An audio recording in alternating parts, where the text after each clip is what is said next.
ভারত সন্ত্রাসের কাছে নতি স্বীকার করবে না। কাশ্মীরের পেহেলগামে নৃশংস সন্ত্রাসী হামলার অপরাধীদের রেহাই দেওয়া হবে না। পেহেলগাঁওয়ে পৌঁছে স্পষ্ট করে জানিয়ে দিয়েছেন যে কোনো অবস্থাতেই অপরাধীদের রেহাই দেওয়া হবে না, সে কথা সাফ জানিয়ে দেয় ভারত। বুধবার অমিত শাহ শ্রীনগরে পৌঁছে হামলায় নিহতদের প্রতি শ্রদ্ধা জানান। তিনি সোশ্যাল মিডিয়ায় পোস্ট করে বলেছেন যে ভারাক্রান্ত হৃদয়ে তিনি হামলার শিকারদের প্রতি শ্রদ্ধা জানিয়েছেন। ভারত সন্ত্রাসবাদের কাছে মাথা নত করবে না। এই কাপুরুষোচিত হামলার অপরাধীরা রেহাই পাবে না। দেশের প্রধানমন্ত্রীও বৃহস্পতিবার সাফ জানিয়েছেন যে সন্ত্রাসীদের যেখানেই লুকিয়ে থাকুক সেখানেই গিয়ে তাদের শেষ করবে। মানে পেহেলগাম হামলার ঘটনায় ভারত যে পাকিস্তানকেই দায়ী করেছে তা ঠাড়ে ঠোড়ে বুঝিয়ে দিয়েছে ভারত। এই অবস্থায় পাকিস্তানের যেখানে যেখানে পরমাণু কেন্দ্র রয়েছে সেখানে হামলা চালিয়ে তা ধ্বংস করে দেওয়া নিয়ে মন্তব্য করেছেন ডিফেন্স বিশ্লেষক আর.কে. শ্রীবাস্তব। আজ তাক বাংলার মুখোমুখি হয়ে তিনি জানান, পাকিস্তানের নিউক্লিয়ার সিস্টেম ধ্বংস করে দিলেন আর পাকিস্তান ভাতের দিকে মাথা উঁচু করে তাকাবে না। ঠিক কি বলেছেন আর.কে. শ্রীবাস্তব, আসুন শোনাই এবার।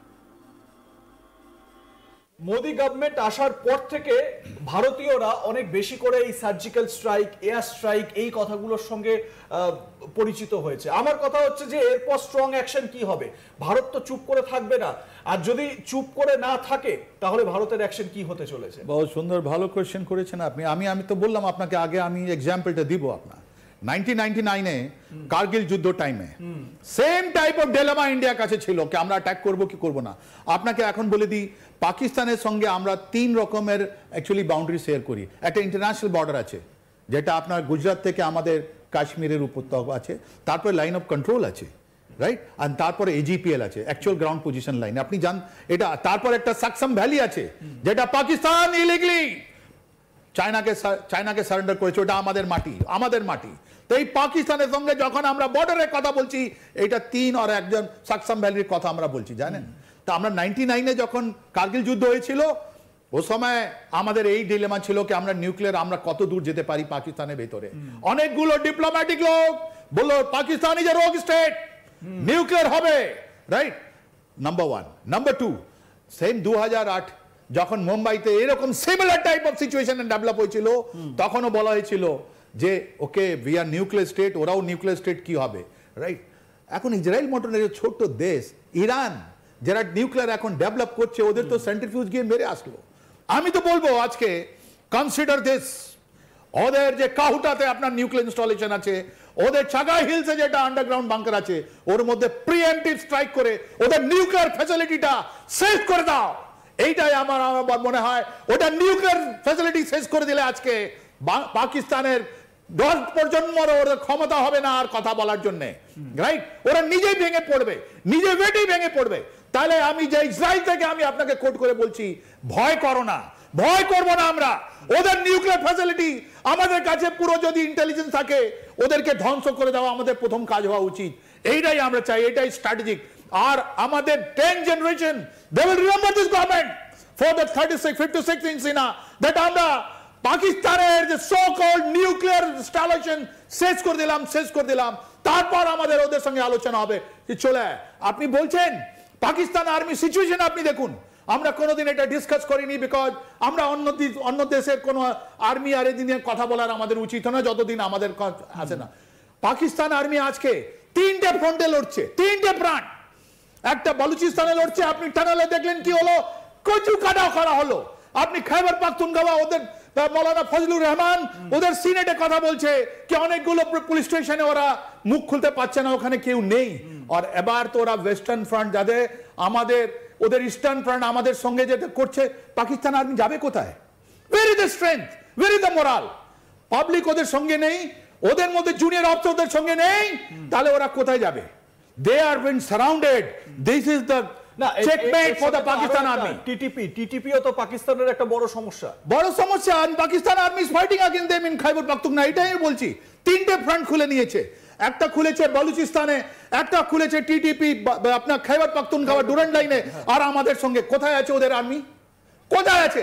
আর ওদের মানুষগুলো বলছে তোমরা আমাদের 1947 থেকে আমাদের মুখে তোমরা চোখে আমাদের ধুল পাঠাচ্ছ, তোমরা কোন যুদ্ধ জিততে পারোনি ইন্ডিয়ার সঙ্গে বা কোনো জায়গা, শুধু আমাদের শোষণ করে চলেছো। এই কারণে আপনার এই যে ইমরান খান আছে যে জেলে আছে এখন, বারবার আসিম মুনিরকে বলছে ইউ রিজাইন। এখন ওল্ড অফিসার গুলো বলছে ইয়াং অফিসার তুমি resign. This is the end game for Asim Munir, it is the end game for general Asim Malik, উনি ডিজিআইএসআই, দ্যাট আমি বলছিলাম, রাইট? তো আমাদের অ্যাকশন গুলো কি হবে, টার্গেট সিলেকশন কি হবে, এইটা তো আপনাকে একটু জানতে হবে। And why you are saying that why the thing is different this time, এইটা সারপ্রাইজটা হলো কেন, এটাই তো আপনি জিজ্ঞেস করতে চাইছেন। তার জন্য আপনাকে বুঝতে হবে what is the terrorist ecosystem in Pakistan, আর এটা আমি আজমল কাসাব দিয়ে আপনাকে বোঝাচ্ছি, রাইট?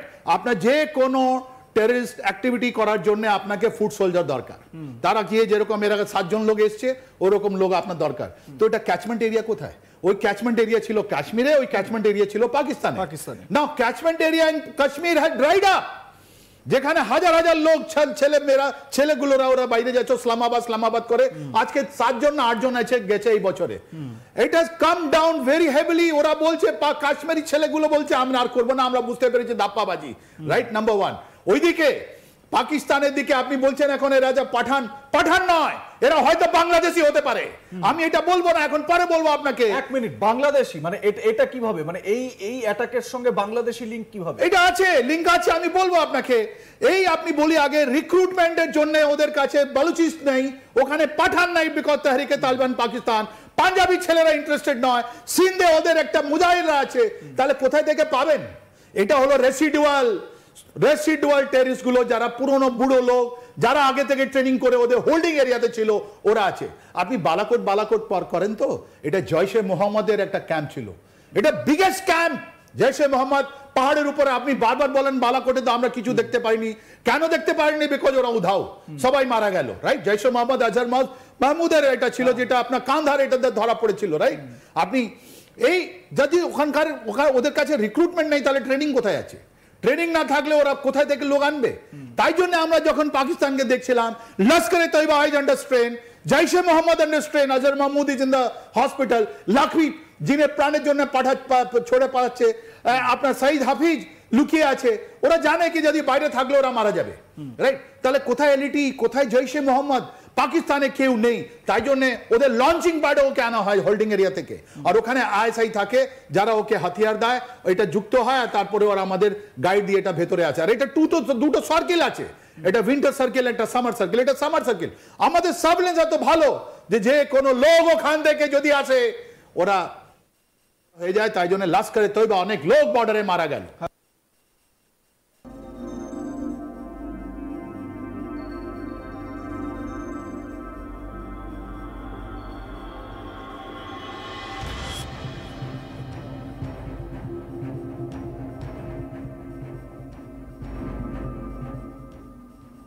আরও আপডেট পেতে দেখতে থাকুন আজ তাক বাংলা। সাবস্ক্রাইব করুন, নোটিফিকেশন পেতে বেল বাটন অপশন প্রেস করুন, হোয়াটসঅ্যাপেও ফলো করুন আজ তাক বাংলা।